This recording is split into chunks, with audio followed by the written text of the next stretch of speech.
My brother impregnated my fiancé and my family sided with them. Now he's in a coma and my mother is pressuring me to step up and be a father figure to their child. After 5 years of no contact, while he remains unconscious, my mother insists that I take on the role of his child's substitute father. Thus, 5 years ago, a month before my fiancé and I, who are now 30 years old, were meant to tie the knot. She was having an affair with my brother, and the only reason they were telling me about it was because she was expecting a child and wanted to keep the relationship going. My brother Chris, 33, and my ex-fiancée Karen, 35.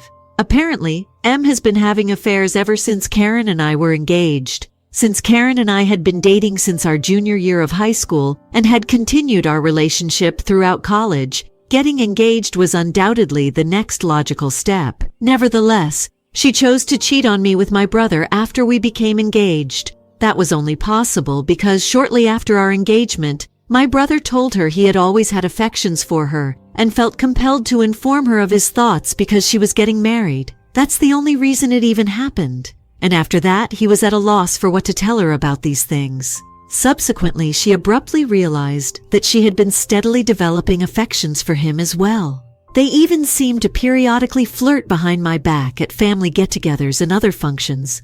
But she had stayed with me since she wasn't sure about him. 5 years ago, just before my wedding, I learned all of these things when the two of them sat me down with my parents and told me that they were going to get married and that Karen could no longer marry me because they were expecting a child together, collectively. I told Karen that I wanted her to come home with me and quit this relationship, whatever it was with Chris, because I was so furious about it that day and had almost refused to believe it.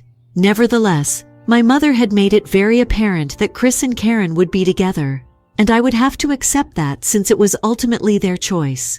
The idea that my mother would endorse such a thing was so unbelievable to me. My mother was obviously simply encouraging this, telling me to keep my problems to myself if I had any. But at least my dad looked ashamed and tried to console me.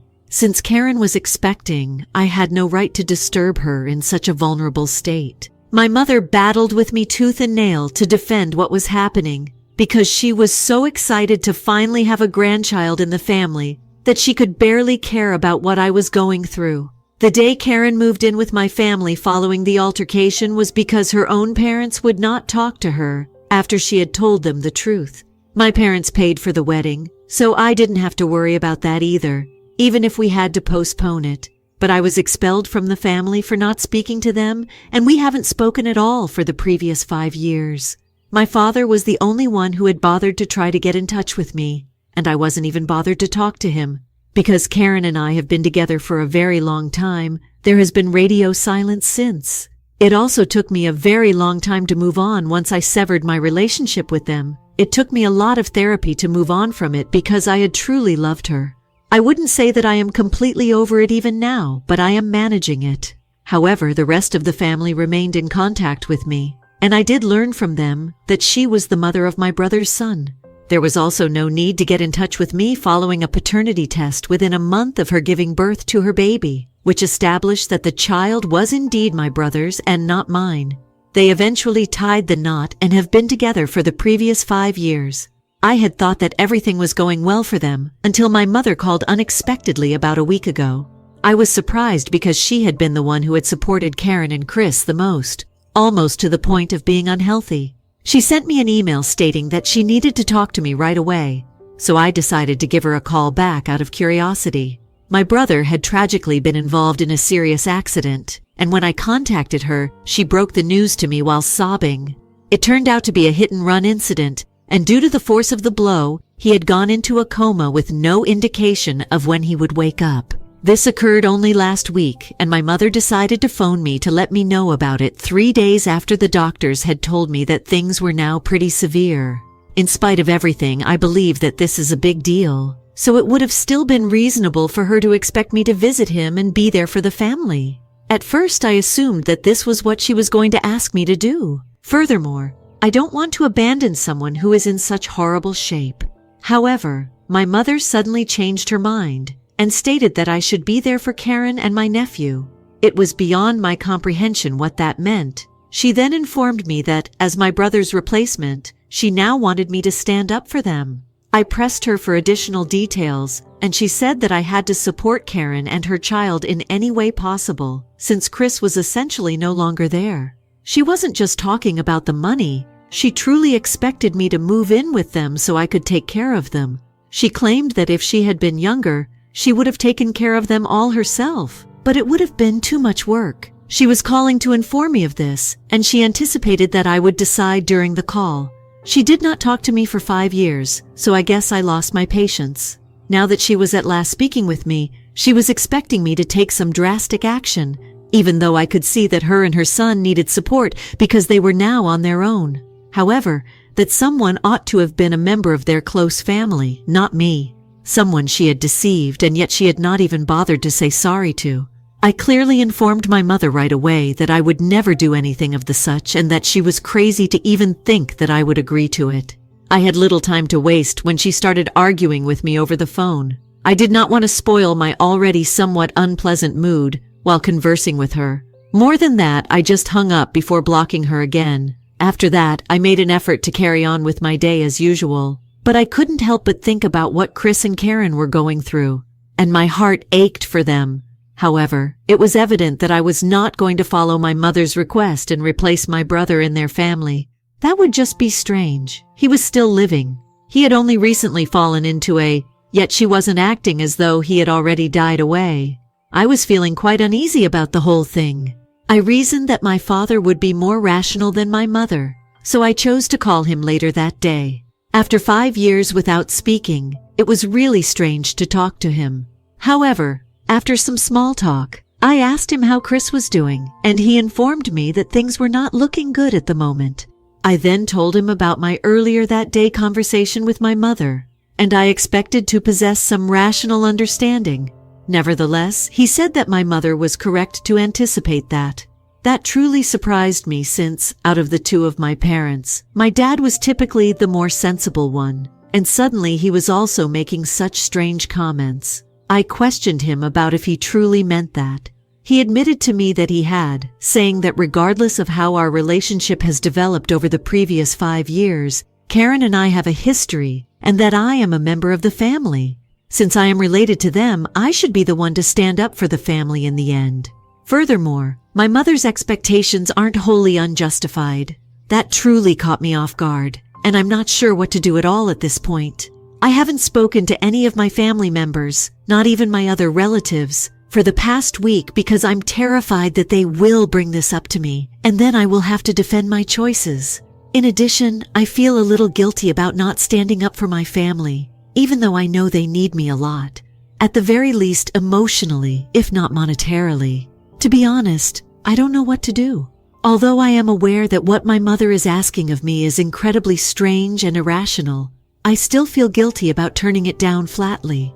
I feel so strange about the whole thing that I haven't even gone down to the hospital to see my brother, because everything about this is so personal. I have also been unable to discuss it with any of my friends. They are aware of my family's relationship with me following the cancellation of my wedding, but, to be honest, this is a little stranger than that. I truly believe that I need some unbiased advice on what I should do. Therefore, that's why I'm publishing this on Reddit right now, along with suggestions from my friends and family. It is inevitable for there to be bias in any kind of view. I think I'm going to go crazy if I don't figure out a workable solution to all of this. Therefore, I truly need guidance. Since it has taken me a long time to come out of the really dark place where I was thinking about Karen and Chris all the time, after I discovered that she had been cheating on me, I genuinely feel as though I'm returning to that period of my life. So please, tell me anything that anyone has to say, no matter how severe the criticism may be, just so I may at least divert my attention. I did this in response to my refusal to see and support my family, following my brother's accident. First update. Hi everyone. I so made the decision to postpone my visitation of my family. Right now it's just too much for me. Because of what my parents were telling me, I was unaware of how severe my anxiety had been over the past week. However, I'm currently taking my anti-anxiety medications again and attempting to manage things. I am very appreciative to everyone who has left me messages in my original post's comments section, as well as in my direct messages. expressing their love and support and reassuring me that I'm not alone. Thus, I sincerely appreciate that. Since I don't think I can handle this all on my own, I have also talked to a few of my close friends and confided in them about what's happening. Additionally, they have informed me that I can contact them at any time. Simply gotta get everything off my chest. They've also assured me that it's the appropriate choice for me to decide not to go see them at this time. Because regardless of what other people are going through in life, I have to put myself first, and this is the best decision I can make for me right now. Chris and my family have prioritized themselves thus far, so I ought to follow suit. In all honesty, I don't think I need to provide them with emotional support either. They have one another. They're capable of handling things on their own.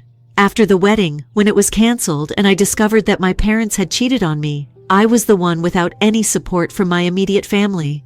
Instead, they turned against me and chose my brother, even though he was the one who had acted improperly and ought to have been the one to leave the family. However, it is all in the past, and I'm making an effort to let go of it.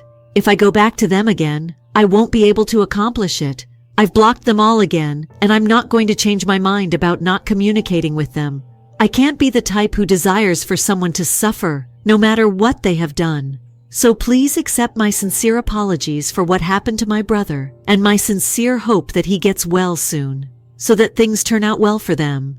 But I'm leaving now. Now that I'm concentrating only on my own mental health, I'm thinking about returning to therapy because of how I handled this and how deeply these things my parents said affected me.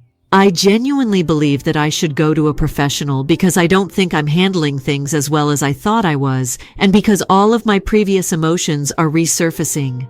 I'm just going to start thinking about myself right now. Second update.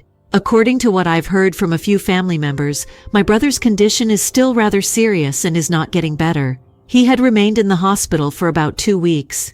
I feel horrible for the family because things are so bad for them, but I'm at a loss on what to do. Apart from myself, everyone who knows my family has visited my brother at the hospital at least once in the last 2 weeks to pay their respects for the horrific disaster that occurred. That's what I would have done. However, I also learned from my relatives that my parents have been disparaging me and painting me as the villain to anybody who has paid them a visit. They seem to be claiming that I was invited to visit them and support the family, but I turned them down, claiming that my brother deserved this and that this was retaliation for me betraying them 5 years ago. Just to be clear, I didn't say anything like that. Several of them got in touch with me to find out if this was real or not, since they thought that, given my usual kindness toward everyone, it was not something I would say. And when they questioned me about it, I made it clear that I hadn't said anything and that my parents had made it up to make me look bad. Most likely a response from me. Alternatively, it could be exactly like that, given my parents' character. Having previously messed up my life once, I was just incredibly disappointed that they were making up stories and saying such things about me in order to make me seem like a nasty guy. I consider myself fortunate that my family inquired about it, as I doubt that any member of the family would have been in communication with me at this juncture if they had simply decided to accept my parents' story. Although my parents have not been in contact with me for the last 5 years, my aunts, uncles, and cousins have all supported me. My parents must not have been able to take it since I truly did not want to lose that. They therefore made the decision to try to ruin that for me as well. I simply don't get why people detest me so much. I have never touched them in real life. My parents have always had affection for my brother, but my brother and I have never been especially close. Since we were little, yet this seems over the top and needless. 3 updates. Hello, my mother decided to get in touch with me once again today after I posted an update 2 days ago. She had no choice but to come to me in order to speak with me because I had barred them everywhere. She was waiting for me when I got home from work, so that was something. I was so tired from work already that I just didn't feel like talking to her. She saw me and I had to go talk to her, even though I was on the verge of returning to the car. It would be quite difficult to get rid of her if I allowed her to live with me, so that was not my plan. I chose to speak with her in the front yard, which turned out to be a horrible idea for me, because she soon just started ranting at me, drawing the neighbors' notice as well. The talk got off to a fairly normal start. She merely struck up a conversation with me, to which I had to respond courteously. But then I couldn't resist asking her why she'd been spreading false information about me to make me seem like a nasty guy. Even after my family had treated me badly, I had never longed for anything terrible to happen to them. So I told her that it was unfair, and that all I really wanted was to move on with my life. However, they were making that extremely difficult for me. I've been suppressing these emotions for a very long time. I couldn't control myself, and it just spilled out of me when I saw her. Finally, I just told her that they had never treated me like way, and that was why it was so hard for me to think of them as a family after everything that had occurred. And the way they behaved really disappointed me. I just got home from work, so anything she had come to talk to me about should wait, as I wasn't in the mood to argue or talk to anyone about anything that would be too emotionally taxing. She had been listening to me calmly up until that point, but when I told her that I didn't want to talk to her at that time, she became very irate and claimed that my father and she had been acting rationally. She also claimed that she was just here to apologize for the exact things that I had mentioned.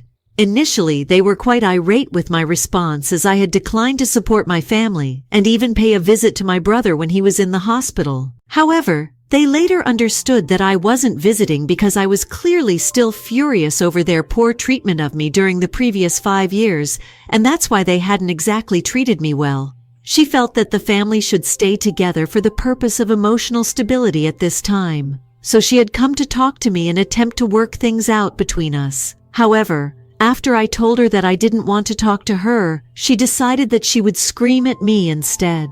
She said that based on my reaction when she learned of my brother's injury, I should just be happy that I still have family, because at the time, she thought I should be cut off, and that the other members of my family should also stop talking to me forever. She clarified that she seemed to think that my response to hearing of my brother's injury had not been depressing enough when I didn't comprehend what she was talking about. She added that she had assumed that when I was informed about my brother's injury, I would at the very least have displayed some emotion, even though I had no idea what she had expected me to do.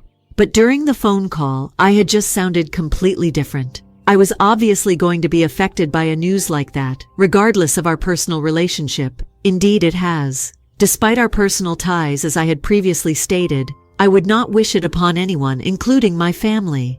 That's why I was really angry to learn about his accident. Perhaps it was lost in the phone call because she was unable to see my face, but her excuses were utterly unfounded and nonsensical. She continued by saying that it just demonstrated how little I cared for the family that I had stood up for Karen and my nephew instead of my brother. Once again, she was fabricating stories to support their behavior. And because these things are so strange and pointless, I genuinely believe that my parents have started to lose their minds. Nevertheless, I became even less interested in talking to her once she began ranting at me. So I just made the decision to invite her into my home and ask her to go. After a while, I opened my house's door and went inside while she was still ranting at me. She attempted to follow me in, but I begged her to leave since I was really angry and did not want to talk to her anymore. She battled with me, but before she ultimately left, she cursed me out and threatened to hold me accountable for this shortly. I told her that I would contact the police. I'm not sure what that implies, not even that I'm curious to find out what that means. All I want to do is unwind and carry on with my life. Fourth update. Hi there. After 26 days since the accident, my family was finally able to inform everyone of some positive news today. It goes without saying that they kept it from me directly. It was my cousins who first told me about it. The good news is that my brother's condition is finally improving. He is responding better and is no longer in a coma. That's encouraging then. I sincerely hope he succeeds and keeps getting better from this point on. Despite the fact that I was expelled from the family long ago, the past month has been extremely stressful for the entire family, including me. However, I have come to believe that my parents are insane based on the manner they have been pursuing me over the last 26 days. Furthermore, I believe they were simply venting their annoyance at me. Following my most recent conversation with my mother, which I discussed in my previous update, after a few days without hearing from her, my father called to say he was at me instead. I couldn't tell that it was him because he used a different phone number than usual, and the moment I answered the phone, he began ranting at me so fast that I didn't even have time to hang up after realizing it was him. He was also pretty astute about it. Rather of phoning me at any regular time of day, he tried to catch me off guard so he could shout at me. Knowing that I would be asleep and would have to wake up to accept his call while my head would be all foggy, he chose to phone me at 5 inches in the morning. My dad contacted me at 5 in the morning a few days after my conversation with my mother, and I eventually answered the 4th call after nearly 3. And Dad began screaming at me right away, calling me an ungrateful child and saying he wished I had never been born.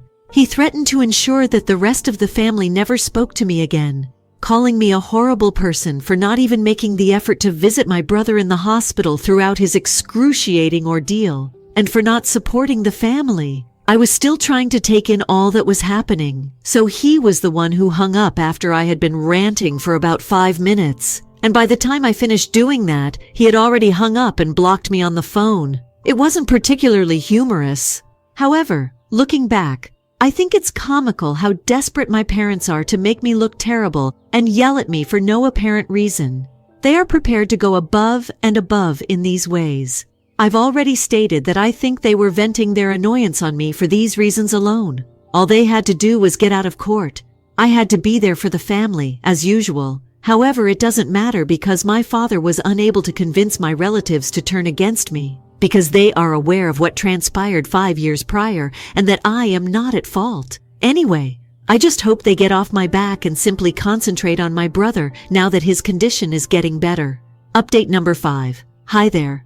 Returning to this place after nearly 3 years seems quite strange. Since then, a great deal has happened, much of it for the better. Now, I reside in Germany for work. In addition to moving here a year and a half ago, I also started dating someone. I've been dating my girlfriend for 8 months, and we've had nothing except joy.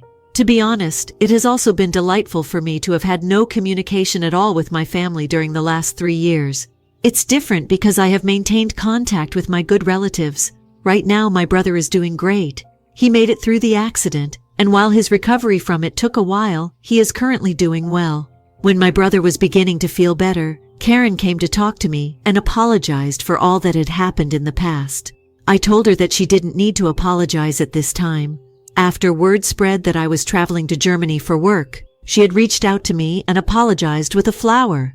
And it was for both my brother and her. Since he was still too ashamed of what had transpired 8 years prior, my brother was unable to visit me. But in all honesty, it was no longer relevant. I didn't even care. I just told them that I was sorry. That was accurate. Since I was going on to better things in my life, I didn't really care. I've been here ever since, and I'm glad that my parents have stopped talking to me because I would never, ever allow that to happen again. I'm content at last now. Anyway, I best get back to my life now that you are all caught up. I sincerely appreciate everyone who not only asked after me in the comments and other places, but also showed me such love and concern when I was posting on this site. Story 2. After Dad passed away from a sudden heart attack, my jobless sister and cheating mom accused me of embezzlement and nearly destroyed the company, which made me unhappy because they had taken 80% of his estate. I'm a 32-year-old man who has just come out of one of the most trying weeks of my life. It's been difficult to move past the family strife and my dad's unexpected death from a heart attack ever since. At my age, I never imagined that I would be dealing with something like this, yet here we are. To provide you with some history, when I was 15, my parents were divorced. It was not attractive. Our family was shattered when my mom cheated on my dad with his closest friend. Amy, my now 28-year-old younger sister, supported her mother during the divorce. I decided to live with my father. We developed a rift as a result of this that never fully mended. Dad ran a prosperous business. He started his business from the bottom up and achieved reasonable success for himself. When I was a little child, he opened a little electronics repair shop in our garage. I recall learning about circuits and assisting him with component sorting on the weekends. He developed it into a statewide chain of stores over time. Seeing him work so hard and realize his dreams was motivating. He immersed himself in his profession even more after the divorce. I believe it was his method of easing the hurt caused by his mother's infidelity. Many times after 2 a.m, I would find him sitting at his desk, going over spreadsheet after spreadsheet or working on new business plans. He made time for me every day, even with his busy schedule. Every morning we would have breakfast together, and he would never miss one of my school functions. A few years later, he was married again to Susan, a nice woman who brought him joy. After all the suffering my mom had caused him, I was relieved he had found someone. Susan has always been kind to me. She never attempted to take the place of my mother, but was there whenever I needed someone to talk to. She was a genuine partner to her father in every way, helping him with his business endeavors. They appeared to truly enjoy each other's company, went on trips together, and collaborated on charitable endeavors. Seeing Dad smile again after everything he'd been through was nice. In contrast, Mom struggled following the divorce. Her relationship with the ex-best friend of her father ended badly, and she has had financial difficulties ever since. She claims her father defrauded her of what she deserved and has always been resentful of the divorce settlement. However, based on my knowledge, the settlement was just. Dad even gave her the house they shared, which she subsequently had to sell because of financial issues. Mom has tried a number of occupations over the years, but she never seems to stay at one for very long. She's always been good at playing the victim and placing the blame for her shortcomings on her ex-husband. She was a real estate agent by profession. After that, she spent a few years working at a department shop and even made an unsuccessful attempt to launch her own catering company. Every time, as things became hard, she would rapidly lose interest, despite her initial enthusiasm. Amy has emulated her by frequently finding it difficult to maintain a job and depending on her mother for assistance. After a year, she declared that college wasn't for her and left. She hasn't stayed in one place for very long after then, working as a bartender and in retail. She frequently talks about having big goals and dreams, but she never appears to carry them out. Back to the present now. Yesterday was Dad's funeral, and it was also quite depressing. Many business community members came to pay their respects. The crowded church was evidence of the vast number of lives that Dad had impacted during the years. There were people I knew from charity functions and workplace picnics, and they were all there to bid adieu to a man they held in high regard. The eulogy was delivered by me. In case any of you are unfamiliar with the term, recalling Dad's generosity, his strong work ethic, and his affection for his community and family, I spoke about how he instilled in me the values of perseverance, morality, and altruism. I brought up his enthusiasm for his company and how it supports the community's economy and creates jobs in addition to being a profitable venture. It was difficult to get through it without crying, but I wanted to give him the respect he deserved. Surprisingly, Mom and Amy were there too. Dad has been out of their lives for years. During the service, I noticed them seated in the rear of the church. I was happy that they came to pay their respects in part. Part of me, though, was suspicious of their motives. For years, they had exhibited no interest in their father's life. Why not begin right away, when people were circulating and expressing condolences following the service? I heard Mom and Amy quietly conversing in a corner. I was nowhere in sight for them. What I heard infuriated me beyond belief. Mom was talking about how this was their opportunity to receive what they were due. Amy concurred and said they ought to attempt to obtain a minimum of 80% of their father's wealth. They intended to challenge the will, arguing that Mom should have received more and that Dad wasn't mentally competent when he drafted it. She helped him build his firm for all those years. I was hearing things that I couldn't believe. Even while we were at our father's burial, they were already making plans to steal his money. It seemed like a complete betrayal. Dad was an advocate. He had instilled in me the importance of working hard and making your own opportunities in life. I was so sick to my stomach that Mom and Amy were planning to take what wasn't really theirs. I wanted to go up against them then and there, but I refrained. I didn't want to make a disturbance because it was my dad's funeral. Rather, I made the decision to hold off and get further details. I had to use good judgment in this situation and control my feelings. I watched Mom and Amy closely during the next few days as we dealt with Dad's death's repercussions. They were treating Susan too nicely, Dad's widow, which was unusual for them both. I saw right through their performance. They were trying to win her over, presumably in the hopes that if they appeared pleasant, she would be more receptive to their requests.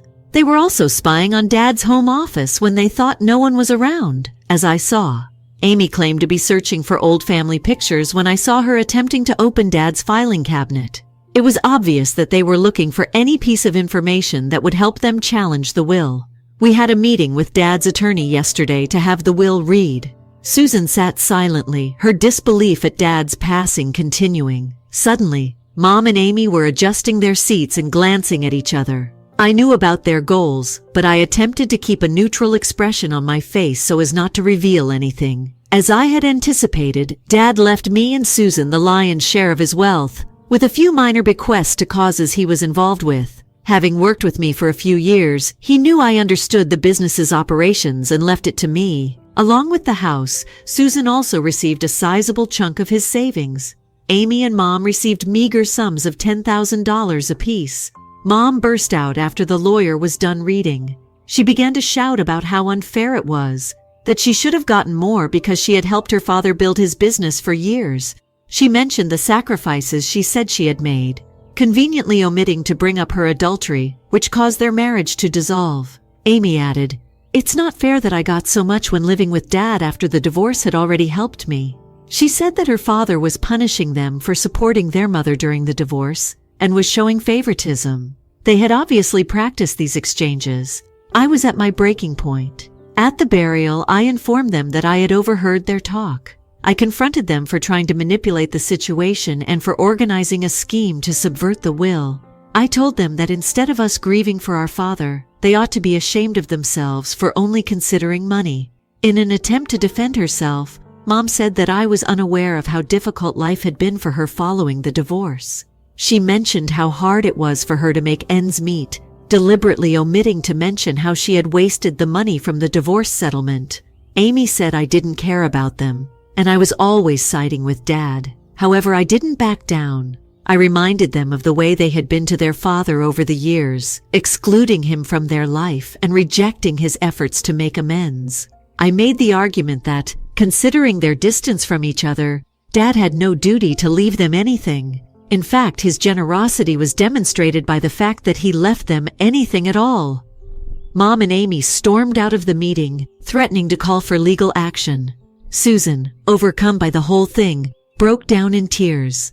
The attorney told us that the will was strong and would be hard to challenge, but he also cautioned us that things might get complicated if Mom and Amy wanted to take the matter to court. My phone has been inundated with texts from relatives ever since.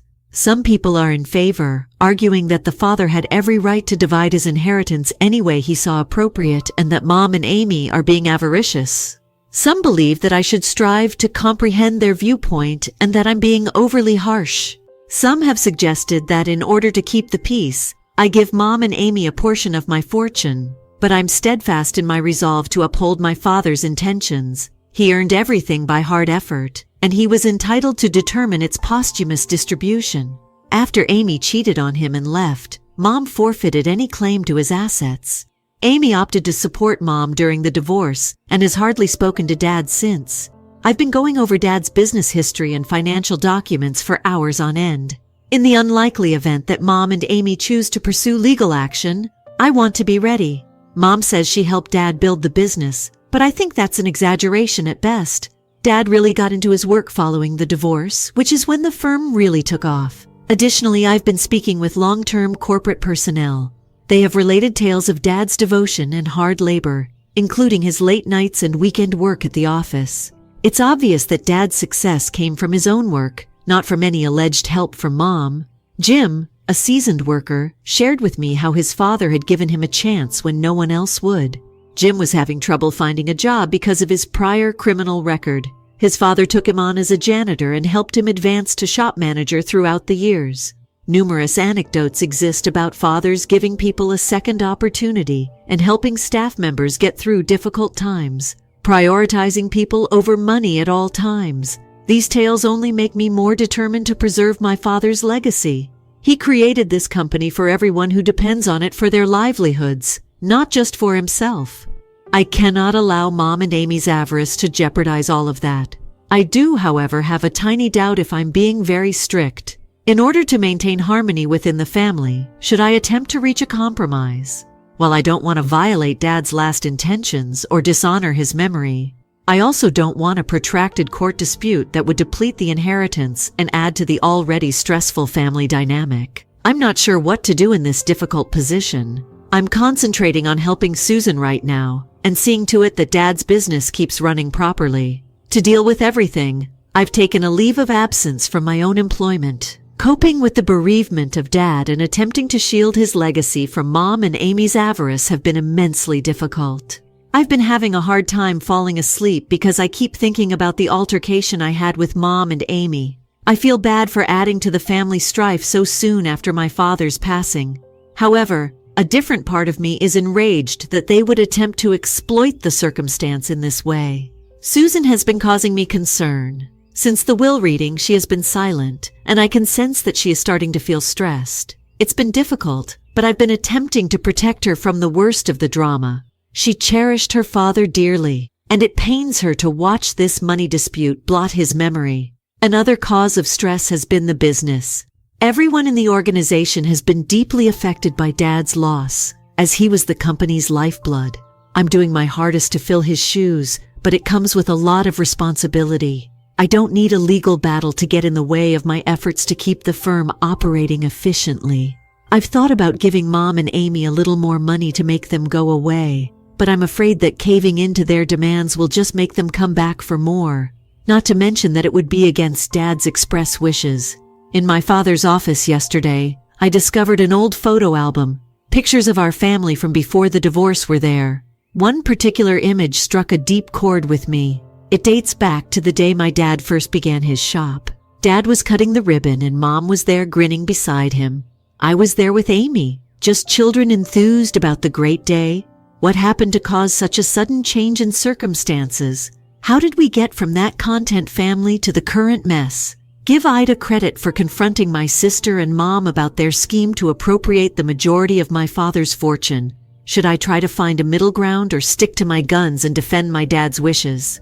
I truly could use an outsider's viewpoint on this entire issue. Update 1. It has been around a month since my last post. I wish I had more positive news to give my mother, but the situation with Amy has gotten much worse than I could have ever anticipated. I can't help but feel as though I'm living in a surreal soap opera, only with real-life drama and no dramatic music to alert me when things are going to get out of control. I would want to thank everyone who left a remark on my initial post first of all. Your guidance and assistance have been invaluable during this chaotic period. To everyone who affirmed my right to defend myself, I am grateful. It has aided me in maintaining my resolve in the face of subsequent events. And to those who advocated attempting to strike a compromise, I value your viewpoint, though I tried to be accommodating. I will address that, though, so where should we even start? I suppose I'll address the lawsuit first. Yes, what you just read is true. In order to challenge Dad's will, Mom and Amy have really gone and hired an attorney. A week or so following the will reading, I received a serving of papers.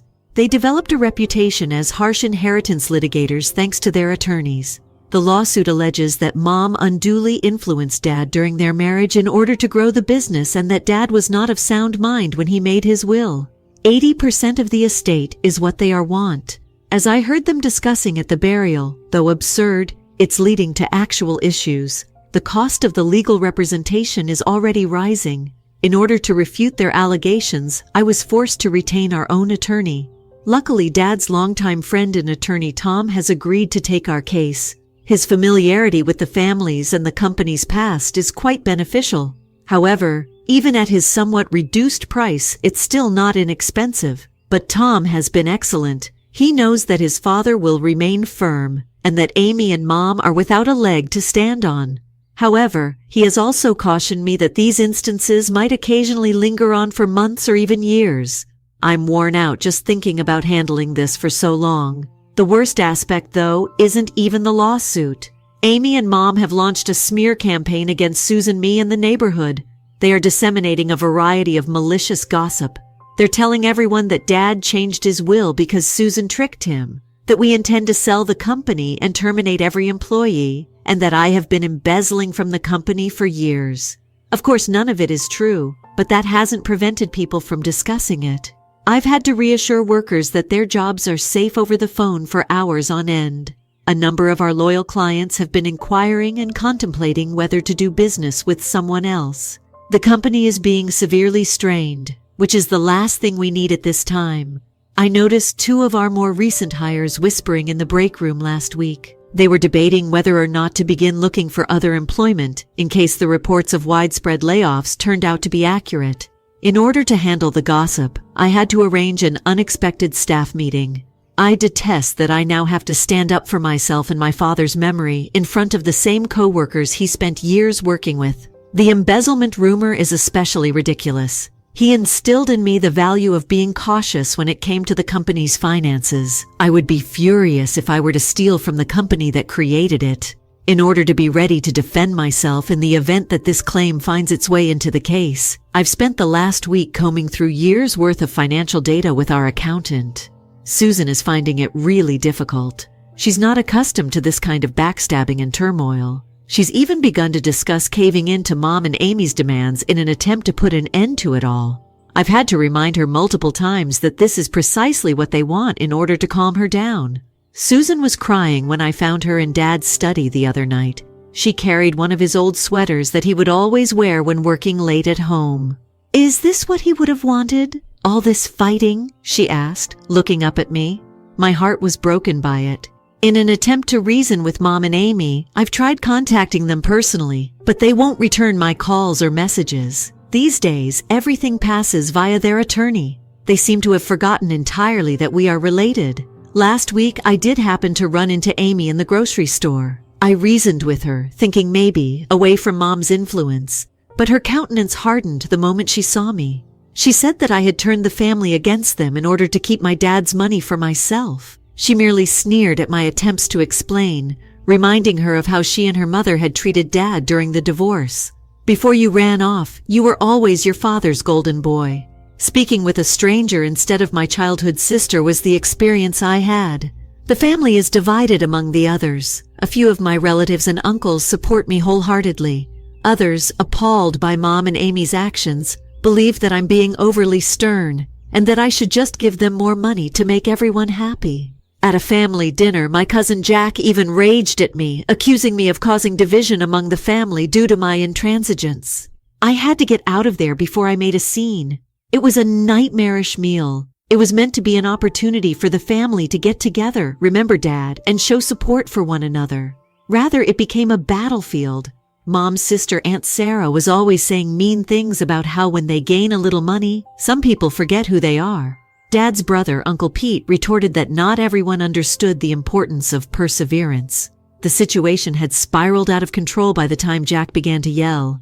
Despite everything, I've been working really hard to maintain the business's seamless operation. Dad started this business from nothing, and if I let it crumble, I'll be condemned. Right now, the staff has been excellent. Several of them have known me since I was a young child, and they have been encouraging me with their stories about Dad. Jim, the man my father gave a second opportunity, and whom I described in my previous essay, has been especially encouraging. He carried a pile of old pictures into my office the other day. They were from all of the company's annual events, including Christmas parties, picnics, grand openings, and more. Dad was present, rolling up his sleeves, collaborating with all of the others. Jim said to me, "This is your dad, not what he's being said by them. This is the cause of your war. It's wearing me down, yet it meant more than I can express. My sleep isn't really good, wondering all the time about what Mom and Amy were going to do. I've shrunk in weight. In addition, my pals think I look terrible. Due to this chaos, I've had to postpone plans and social gatherings. My entire existence seems to have been suspended. I was looking in the mirror the other day and I could hardly recognize who was looking back at me. I have dark bags under my eyes, bare face. It was days since I'd bothered to shave, a generic expression of tiredness. I briefly questioned whether it was all worthwhile. The worst thing is that I'm always doubting my abilities. Are I acting appropriately? Is it better for me to simply give them more money to end this? I then recall my father's expression when he informed me that he was giving up the firm. I can't disappoint him. I refuse to. I am aware that the journey ahead will be difficult. According to the attorney, the case may linger for several months or perhaps years. There's no quick fix for the rumors Mom and Amy are circulating. However, I'm ready for the battle. I've begun recording every detail.